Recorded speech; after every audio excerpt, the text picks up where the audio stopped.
Go ahead. I dare you. Try and convince me that looking good is not tied to playing good and feeling good. Mason Mount, I dare you. Try it. Chelsea travel to St. Mary's and emerge 6-0 winners. Let's get into it. And blue is the colour.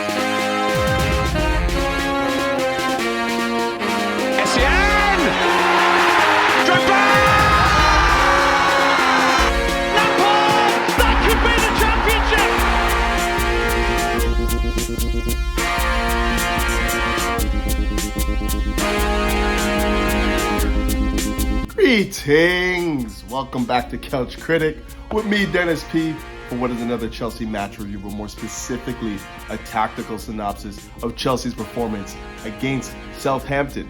But before we get into all that, ladies, gentlemen, please do me a big favor. It's real simple. Hit that like button, hit that subscribe button, hit that bell notification button, and if you're a real bad man, you'll share this video. Let your friends know that there is the Couch Critic out there spreading love to the Chelsea community. And if you don't already know, I do have a sponsor for the show. They go by the name of Major League Socks. And fellas, if you ever want to walk in the footsteps of greatness, you know what to do. Hit them up. The link will be in the description. Okay, so Chelsea traveled to St. Mary's to play Southampton and emerged 6-0 winners, goal scorers, everyone that was in the mud. Marcus Alonso, Timo Werner with a brace, Mason Mount with a brace, and of course the man in form, the man of the moment, Kai Havertz. 6-0 Chelsea. In this match review, we're going to be looking at the intensity of Chelsea's press against Southampton. We're going to look at their work rate. And then finally, we're going to be looking at whether or not any of this is transferable to the midweek game against Real Madrid, whether or not we can see the same types of performances, whether or not this is a transferable performance. If we play like this, will we be able to get anything against Real Madrid? Okay, so Chelsea came out in a 3-4-1-2 with a few surprises in the starting lineup. Ruben Loftus-Cheek playing at the right-sided midfield position. I don't think he was playing wing-back. I actually think he was playing right midfield. And we had Alonso playing wing-back. So it was basically a 3-4-1-2 with an asymmetrical shape. They weren't playing the exact same role. Tactically, they were not deployed the exact same way either. Of course, Mason Mount had the free role in the number 10. And we had Timo Werner in his preferred position. Very few times have we seen him as a double striker off the left, supporting Kai Havertz. Now, one of the things I wanted to focus on in this match was Chelsea's midfield and their ability to depress the ball. Chelsea's ability to depress the ball as a group, but I think it was initiated by the work rate of N'Golo Kante and Mateo Kovacic. I mean, I've been saying for the last few matches that Mateo Kovacic is integral to what Chelsea want to do. He's their best midfielder this season, and you know, the fact that we've been leaving him out of games is just, it baffles me. It's just baffling to me. And, you know, we saw again today why he's so important to this team, the ability to thrust into the midfield, press effectively, you know, release the ball at the right time to get guys in behind and whatnot, like passing accuracy. All of these things are the things that we've been missing when Mateo Kovacic is not on the pitch. And thankfully, I think Thomas Tuchel has finally recognized and realizes how important this guy is to Chelsea being effective against, you know, even bigger teams, I would imagine as well, not just the Southamptons and whatnot, but, you know, his work rate, his ability to press, his relentlessness on just like, you know, going after the ball, you know, winning the ball, winning tackles, all of that was on display today. And like really what we're talking about is not only the press, but the intensity of this football club right now. It was just so lackluster the last, I don't know, I would say the last month and a half. You know, not because, yeah, we went on a nice winning streak. We're winning games, but we weren't playing that snapping football. We weren't snapping in on challenges. We weren't pressing cohesively as a squad. For the first time in a very long time, Chelsea were pressing as a unit, like right from the back, right to the front, right from the front to the back. And it looked organized and orchestrated. But most of the thrust came from the midfield, like I said before, with Kante and Kovacic partnered together. But not just there. We also got very, very good performances from Timo Werner in the press and Kai Havertz, and of course Mason Mount. So important to the shape, the makeup of this team, the ability to win balls, you know, put people under pressure. So much of this was missing the last little while from Mason Mount's game, just the ability to really snap in on challenges, put the defense under pressure, produce turnovers and whatnot. And it was evident that this is something that Tuchel had nailed him for, in the previous game. He's like, listen, this is what we need you to be like. We need you to be the guy that is all over the pitch, putting energy, intensity all over the pitch. And if you're not doing that, you're not being effective. It just so happens that he plays that way, and then all of a sudden the goals and the assists come back to his game. It's just amazing. Like, you have to play at this level in order for the best football to come out of you. The goals come after you put in the work. The work rate comes when you just address the game the right way. You come into the game with the mentality of being a killer. He was today, and hats off to him. The haircut definitely helped, I'm sure. I've been banging on that for a while. That Larry do that he had going on there was not doing him any favors. The confidence, the poise, everything was back in his game today. And if we can get this Mason Mount in the midweek, I can guarantee you we will see a better performance from Chelsea. But not just him. Obviously, we saw Ruben Loftus-Cheek in the midfield, and my gosh, did he start the game well and continue it on from there. I don't think that he was playing with back, as I said before. I really do think that he was playing as a wide midfielder. His responsibility was to basically hug the touchline and give Mason Mount the ability to be in that free role in that number 10. And he did that ever so well. His dribbling, his power, his pace. This is what you want from Ruben Loftus-Cheek. I know he wasn't really playing in his preferred role, but it wasn't too dissimilar from what you get from him in that, number 8 role. It wasn't too dissimilar from that, because what he was asked to do was, again, get running at defenses, use his dribbling, his crossing ability. He just gave you a complete midfield performance.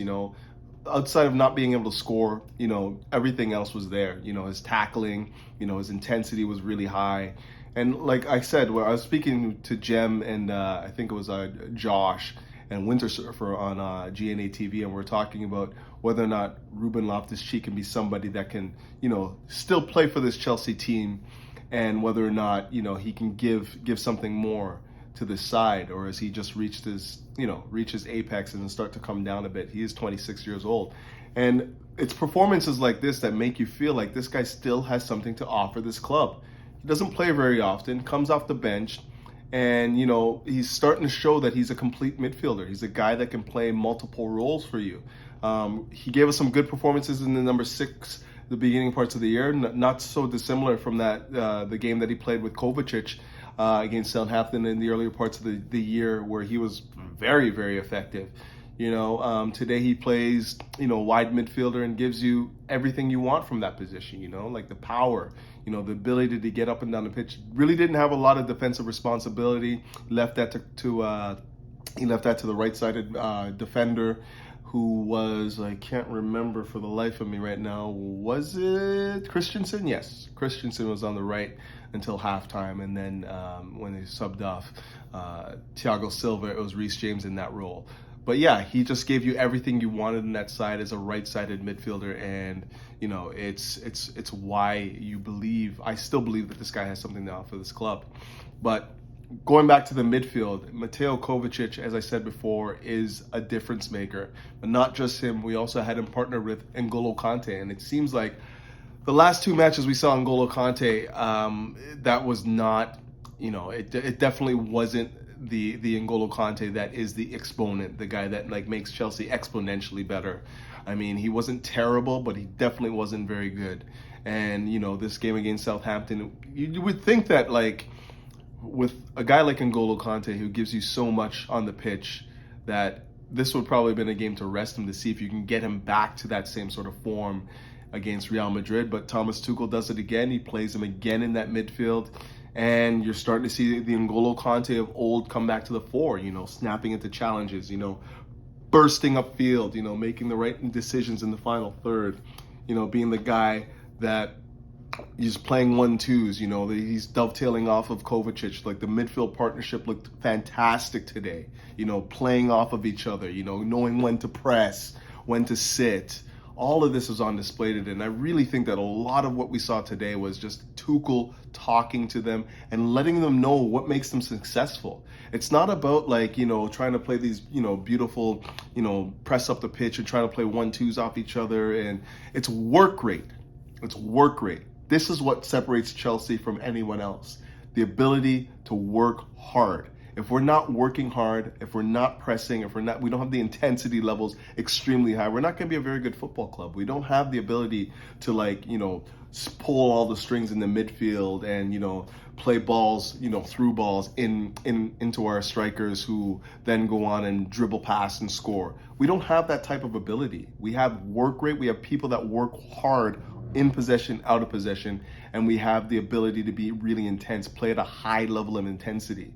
That was what got us over the line, to the Champions League last year against the likes of Real Madrid and then the Man Cities. All these games that we were able to win is because our intensity level was extremely high. Our ability to press the ball was extremely high. And I know that we weren't really able to do that, with the amount of matches that we've been accumulating, most matches in Europe since January. And it's very hard to play at that level, but this is the time when you need it now. I'm sorry. You got to dig deep and you have to deliver these types of performances because this is when you need it. Like, we're playing in the second leg of the quarterfinals of the Champions League. And if we can't match that energy and that level of intensity, we're going to be played off the pitch once again.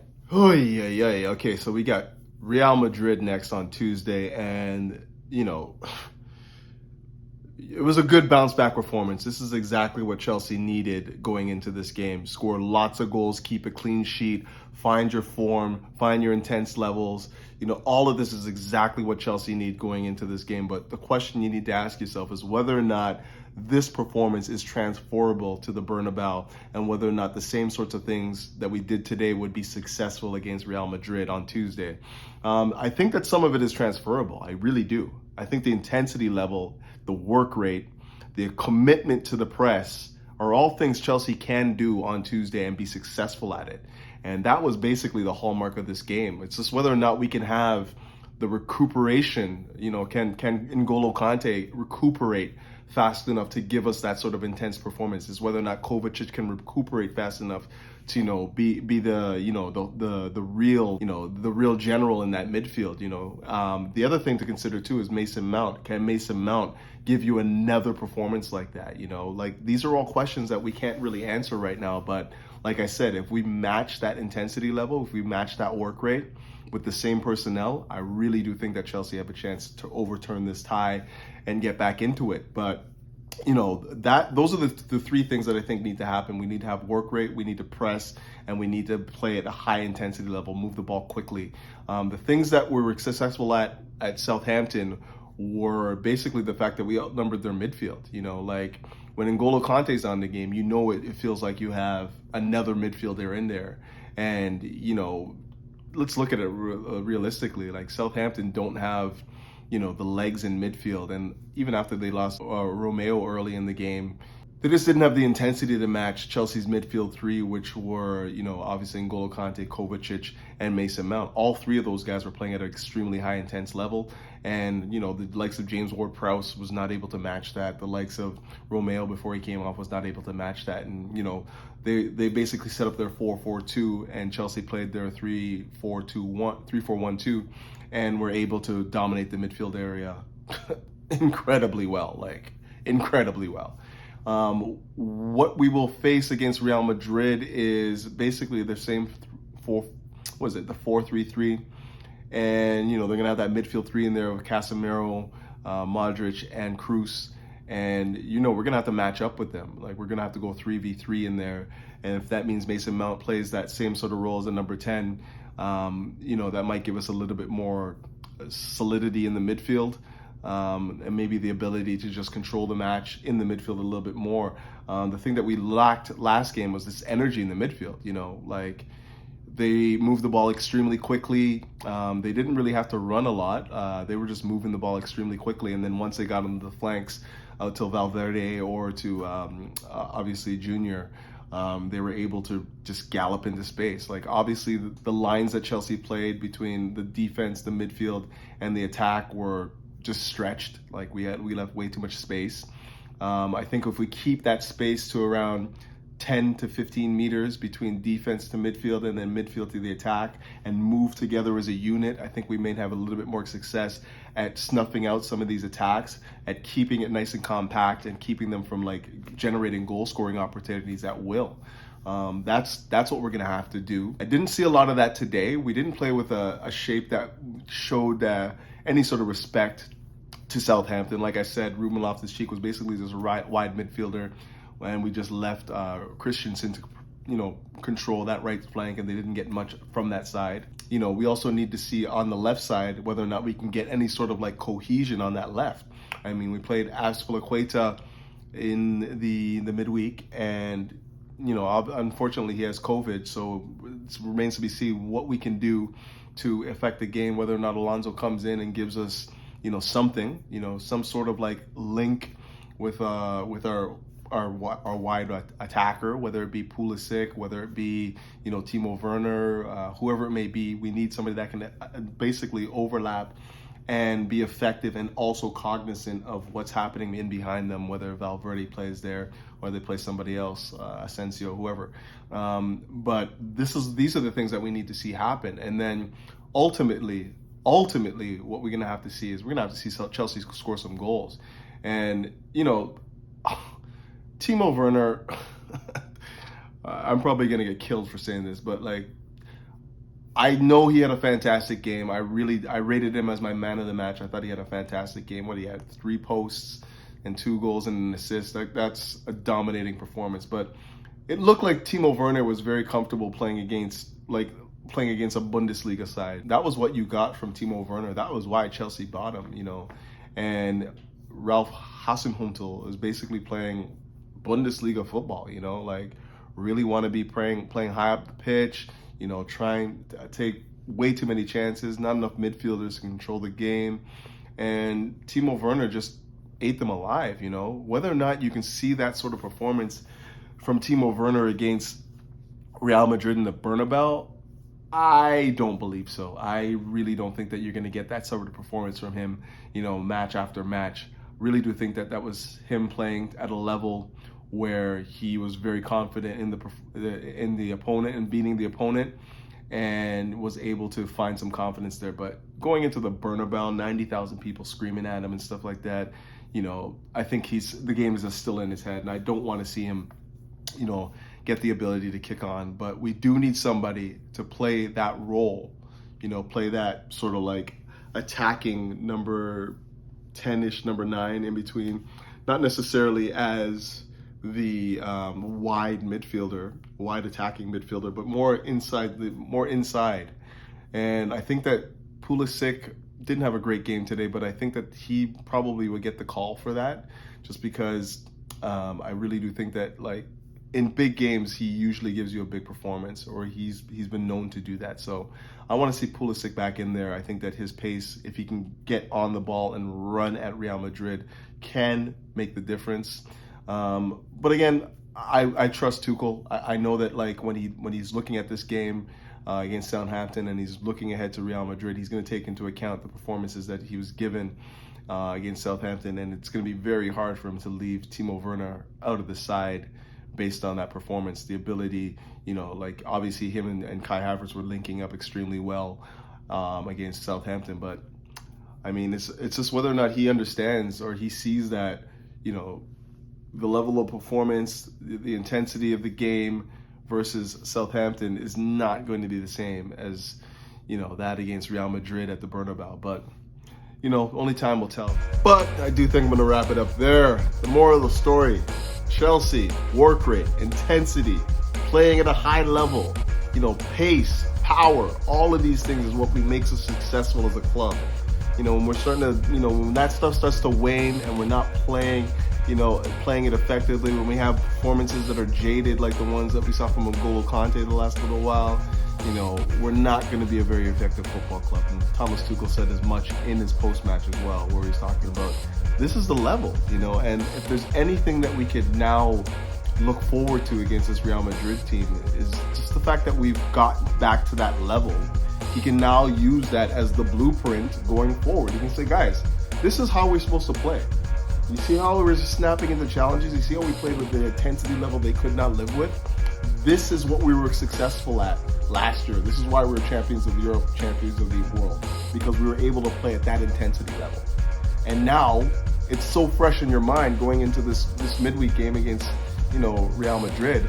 hopefully there's some carryover. You're going to have to really dig deep, though, because there's a lot of energy expended. A lot of energy needs to be expended to turn over, a 3-1 score to best, Real Madrid at the Bernabeu. But, I'm confident we can do it. I think that if we can match the intensity levels and the work rate, and we can get the same sorts of performances from Kovacic if he starts, Mason Mount if he starts, the same sorts of performances from N'Golo Kante, who again I still think is the exponent.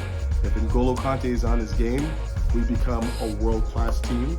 If N'Golo Kante is not on his game, we become, pretty ordinary. So, yeah. This is what it's all about, You take these performances from today. Timo Werner, my man of the match. Mason Mount, very close to man of the match. Kai Havertz is continuing on, his great form, great trajectory right now. Looking like he's going to be a difference maker for this club for a long, long time. We got Reece James to come back into the side and provide us with that thrust going forward. Who knows? Maybe.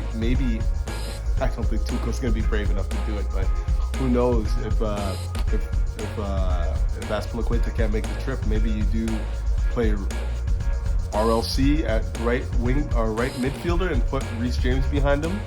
Who knows? I don't know. It's going to be hard to tell. Like, we're definitely going to be lacking something on those wide midfield areas without Azpilicueta, and who knows? Like, is it time to call on Saul Niguez? I mean, that guy hasn't played in ages, and it is a really big match, but I mean, we did get a great performance from Ruben Loftus-Cheek when he played there, and maybe, I don't know, because truly, it's going to be a crapshoot. We're not going to know what's going to happen until the day, but I'm looking forward to it. These are what matches are all about. This is what the Champions League is all about. Can you raise your level? Can you go into this extremely intense environment, go to the Bernabeu and deliver a big performance? That's what it's all about, man. We've been known, we've done it before, we can do it again. Chelsea, this is what we do. Thomas Tuchel, you know how to get these performances from these guys. You have the blueprint again, put it into their heads again. Let's meditate on it and come away with a win. But fellas, there's only one thing to do. Keep the blue flag flying.